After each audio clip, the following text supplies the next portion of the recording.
ಪ್ರಿಯ ವೀಕ್ಷಕರೇ, C9 ಕನ್ನಡ ಸುದ್ದಿವಾಹಿನಿಗೆ ಸ್ವಾಗತ. ನಾನು ನಿಮ್ಮ ಸುಮಾ ಪಾಟೀಲ್. ಯಾದಗಿರಿ ನಗರದ ಸುಭಾಷ್ ಚಂದ್ರ ಬೋಸ್ ವೃತ್ತದಲ್ಲಿ ಜಿಲ್ಲಾ ಕಾಂಗ್ರೆಸ್ ಸಮಿತಿ ವತಿಯಿಂದ ಬೃಹತ್ ಪ್ರತಿಭಟನೆ.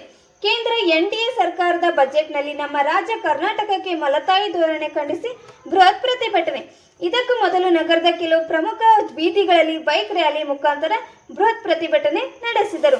ಈ ಪ್ರತಿಭಟನೆಯಲ್ಲಿ ಚೊಂಬು ಹಿಡಿದು ಕೇಂದ್ರ ಸರ್ಕಾರದ ವಿರುದ್ಧ ಪ್ರತಿಭಟನೆ ಮಾಡಿದರು. ಈ ಪ್ರತಿಭಟನೆಯಲ್ಲಿ ರಾಯಚೂರು ಮತ್ತು ಯಾದಗಿರಿ ಲೋಕಸಭಾ ಸದಸ್ಯರಾದ ಶ್ರೀ ಜಿ ಕುಮಾರ್ ನಾಯಕ್, ಶಾಸಕರಾದ ಶ್ರೀ ಚನ್ನಾರೆಡ್ಡಿ ಪಾಟೀಲ್ ತನ್ನೂರು, ಕಾಂಗ್ರೆಸ್ ಜಿಲ್ಲಾ ಅಧ್ಯಕ್ಷರಾದ ಶ್ರೀ ಬಸವರೆಡ್ಡಿ ಮಾಲಿ ಪಾಟೀಲ್ ಅನುಪೂರು ಇದ್ದರು.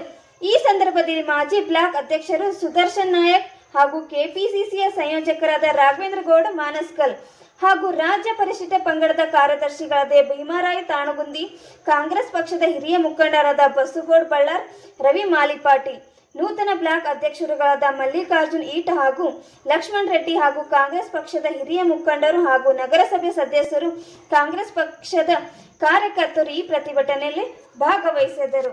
ವರದಿಗಾರರು ಪರಶುರಾಮ್ ಕಿಲ್ಕೇರ, ಬಂದಳ್ಳಿ, ಯಾದಗಿರಿ.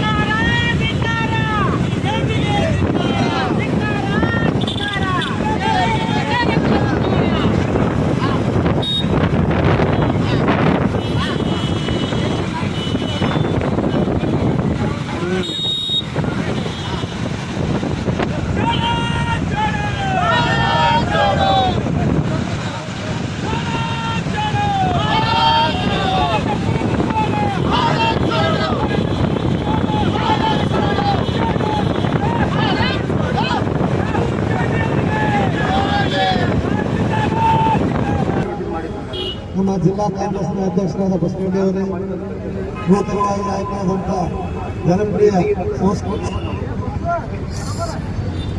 ಕಾಂಗ್ರೆಸ್ ಅಧ್ಯಕ್ಷರೇ, ಮಾಜಿ ಅಧ್ಯಕ್ಷರೇ, ಮಾಜಿ ಅಧ್ಯಕ್ಷರೇ, ನಾಯಕರೇ ಹಾಗೂ ಪತ್ರಕರ್ತ ಮಿತ್ರರೇ, ಈಗಾಗಲೇ ಬಸವರೆಡ್ಡಿ ಅವರು ಮತ್ತು ನಮ್ಮ MP ಸಾಹೇಬರು ಚೆನ್ನಾಗಿ ವಿಷಯ ತಿಳಿಸಿದರು. ಬಿಜೆಪಿಗೆ ಇದು 48 ಲಕ್ಷ ಕೋಟಿ ಬಜೆಟ್ ಯಾರಿಗಾದರೂ ಗಮನಿಸ್ತಿಲ್ಲ.